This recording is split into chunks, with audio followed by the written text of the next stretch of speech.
She seemed like a kind, ordinary woman, but what she was about to reveal would shock the nation. Where were you last night? I was home, I told you. We have a witness. They're lying! Where were you on the night of the 15th? I told you I was home. Can anyone verify that? Nestled at the base of the rugged Santa Catalina Mountains, operates under strict dark sky ordinances. Lights must be shielded, facing downward, a deliberate effort to protect astronomical research at nearby observatories. The result is a quiet, almost primordial blackness that makes the area perfect for stargazing, or for the perfect crime. At approximately 9:45 p.m. on that final night of January, 84-year-old Nancy Guthrie was dropped off at her home by relatives after a family dinner. The grandmother, churchgoer, and mother of NBC's Today Show co-anchor Savannah Guthrie walked through her front door, likely unaware that someone was already watching. She was frail, limited in mobility, dependent on daily medication to survive. She wore a pacemaker. Her physical limitations were so severe that investigators would later state she simply could not have left her home unassisted. Whoever took her knew this. But here's what the public didn't know until months later. Traces of Nancy's blood were found on her front porch. DNA confirmed it was hers. She did not leave willingly. She did not walk out into that dark sky night on her own. She was carried. The Pima County Sheriff's Department would later release surveillance footage from a Nest doorbell camera, the only known recording of what has come to be known as the Porch Guy. The suspect is described as a male between 5'9" and 5'10", with an average build. He wore a backpack specifically identified as a 25-liter Ozark Trail hiker pack and black gloves. And in the footage, he appeared to be looking over at something or someone, as if he wasn't working alone. One detail in the footage has puzzled analysts. The suspect's back doors appeared to be open, suggesting he may have had accomplices. Former FBI agent Jennifer Coffindaffer, who has emerged as one of the most vocal experts in this case, studied the video closely.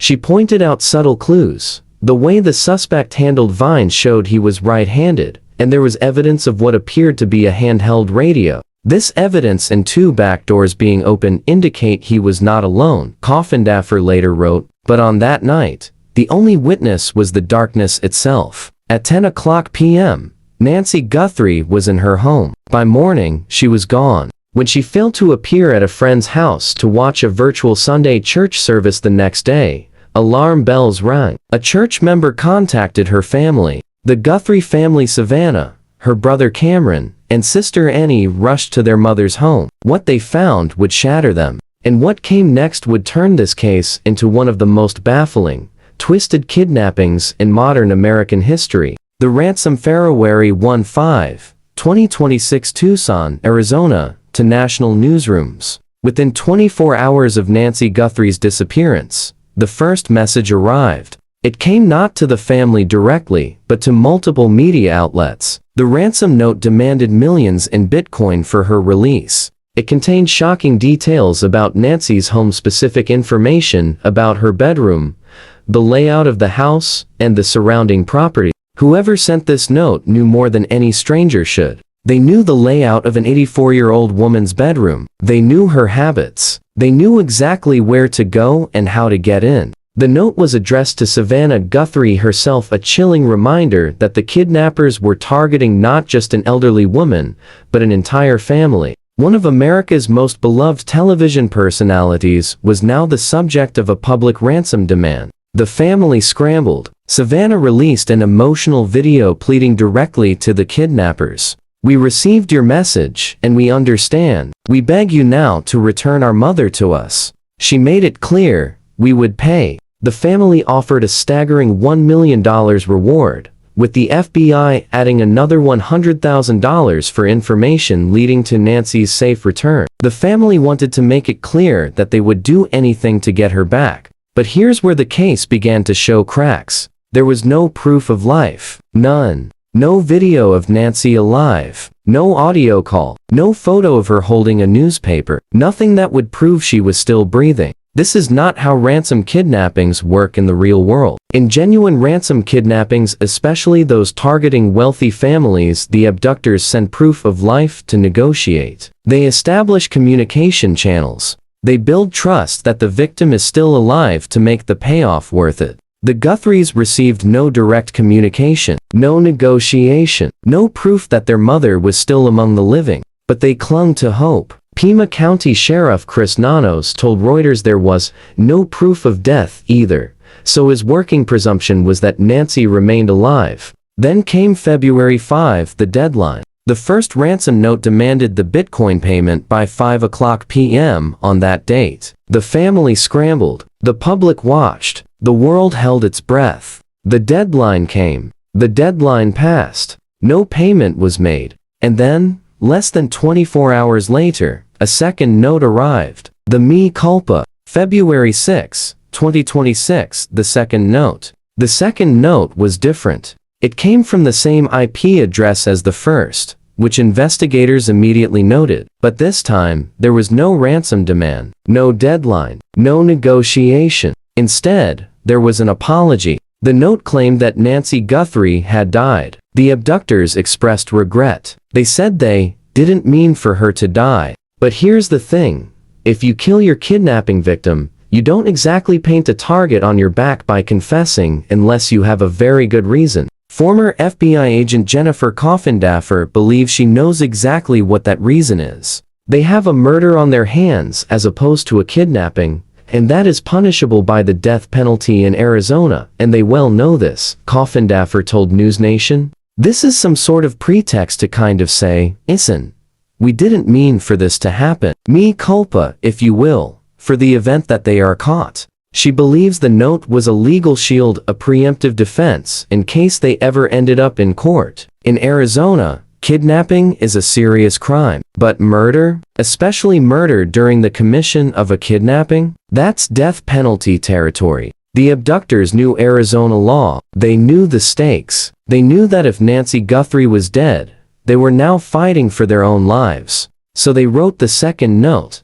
A legal saya. She died by accident. It wasn't our fault. Please don't execute us. But here's the thing about legal shields, they're only useful if you're caught. And nearly 5 months later, no one has been caught. The second note was sent to TMZ and other media outlets, causing a firestorm of speculation. Was Nancy dead? Was it all a hoax? Was someone trying to control the narrative? The note itself sparked more questions than answers. It claimed Nancy had gone to be with God and cited her heart condition as the cause of death. But if she died from a heart condition, why was there blood on her porch? The timeline became muddied. The narrative became fragmented. But the Guthrie family, still clinging to hope, issued another public plea. Savannah, visibly shattered but composed, stepped away from the Today Show for more than 2 months to focus on finding her mother. The second note changed everything. It took a kidnapping and made it something darker, a potential murder, a confession, and a desperate attempt by someone to save their own skin. And then, adding insult to injury, a third note emerged, this time claiming Nancy was buried with nature and offering to sell information about her whereabouts in exchange for a single Bitcoin. The Porch Guy February 7-15, 2026, the search intensifies. By mid-February, the case had consumed the nation. The FBI had received over 13,000 tips, including 4,000 in the 24 hours following the release of the doorbell camera footage. Amateur sleuths, true crime enthusiasts, and professional investigators alike were poring over every detail. The man in the video, dubbed Porch Guy by online investigators, became the face of the mystery. The FBI released a detailed physical description: male, 5'9" to 5'10", average build. He wore an Ozark Trail hiker pack and black gloves. He moved with purpose, appearing to know exactly where he was going. The backpack was a key clue. It was sold at Walmart, suggesting the suspect might have purchased it there. Investigators consulted with Walmart management to develop leads. But despite the 13,000 tips, the idea of the suspect remained elusive. On February 12, authorities made a significant discovery: a pair of black gloves found near Nancy's home. The glove appeared to match the pair worn by the masked man in the footage. DNA was obtained from the glove. This was the best lead yet. The DNA could identify the suspect. It could crack the case wide open. But the DNA went to a private lab in Florida instead of the FBI facility at Quantico, a decision that would later spark an ugly war between federal and local law enforcement. FBI Director Kash Patel would later claim that his agency was kept out of the investigation for 4 days. He also alleged that local authorities rebuffed FBI offers to fly the DNA evidence to Quantico, instead choosing a private lab. Sheriff Nanos pushed back, insisting that the FBI was promptly notified and that the FBI lab and the private lab have worked in close partnership from the outset. One suspect was detained in Rio Rico, south of Tucson. His home was searched. He was interrogated, but he was released, telling reporters he didn't even know who Nancy Guthrie was. It was a dead end. The family, meanwhile, remained in the public eye. On February 24, Savannah Guthrie acknowledged the grim possibility that her mother might already be gone. "We know that she may be lost, she may already be gone," she said, "but we will keep hoping." The search continued, but signs of life grew increasingly scant. The Turf War, February, May 2026, infighting and missteps. If the kidnappers designed a case that would be impossible to solve, they couldn't have done a better job. The investigation became a case study in how not to handle a high-profile kidnapping, with accusations of incompetence, infighting, and questionable decisions. Sheriff Chris Nanos began facing intense criticism. His decision to release the crime scene just days after the kidnapping was widely condemned by law enforcement experts. "There was absolutely no reason to release that crime scene," said Joseph Giacalone, a retired NIP sergeant and adjunct professor at John Jay College of Criminal Justice. "That entire house, the property, should have been cordoned off. No one should have stepped foot in that location other than law enforcement." Nanos admitted he may have made a mistake. "I probably could have held off on that," he told reporters. "We got what we thought was complete. But the crime scene wasn't complete. Investigators had to put the tape back up for further processing. Evidence that could have been preserved was compromised. Even if arrests are made in the future," Giacalone warned, "everything is going to be questioned by the defense because of the crime scene issues."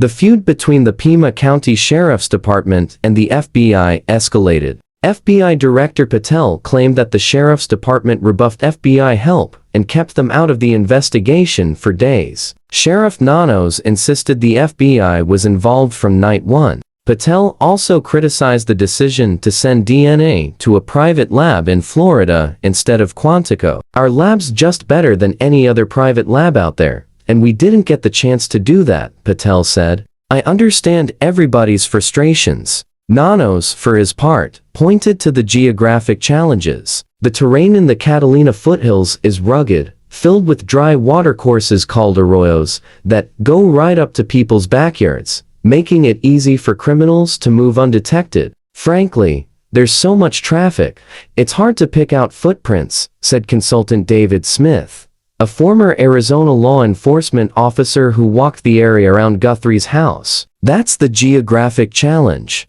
But critics weren't buying it. By late March, calls for Nanos to resign reached a fever pitch. The Pima County Board of Supervisors demanded answers, though they ultimately voted not to remove him. By May, the Sheriff's Department had passed all communication with the Guthrie family to the FBI. Relations had become so strained that Nanos' office was no longer speaking directly to the victim's family. The theory is May 2026, when the trail goes cold. By May, the case had been cold for months. No suspects, no body, no proof of life, no proof of death. The lack of progress sparked intense speculation from law enforcement experts, former FBI agents, and true crime analysts. Several compelling theories emerged. Theory 1, the wrench attack. Former FBI agent Jennifer Coffindaffer outlined 4 possibilities in a widely shared post on X. Her wrench attack theory proposed that an organized criminal group researched Nancy and the wealth of her daughter, Savannah.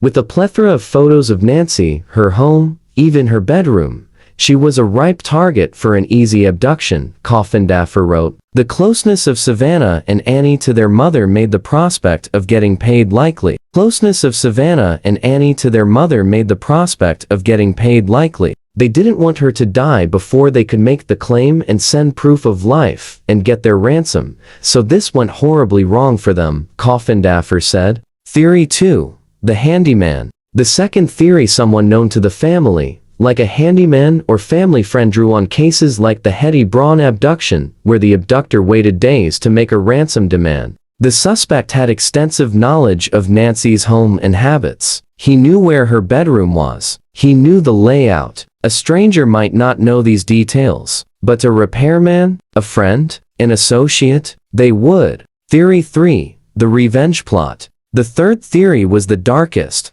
a revenge plot. Someone angry at Nancy or a Guthrie family member perpetrated this crime to cause absolute misery to this family, Coffindaffer wrote. This person wanted to torture the Guthrie family emotionally, strip them of money, cause public scrutiny, and inflict maximum damage. This theory gained traction among online investigators because it explained the chaotic, nonsensical nature of the ransom notes. If you wanted money, you'd negotiate.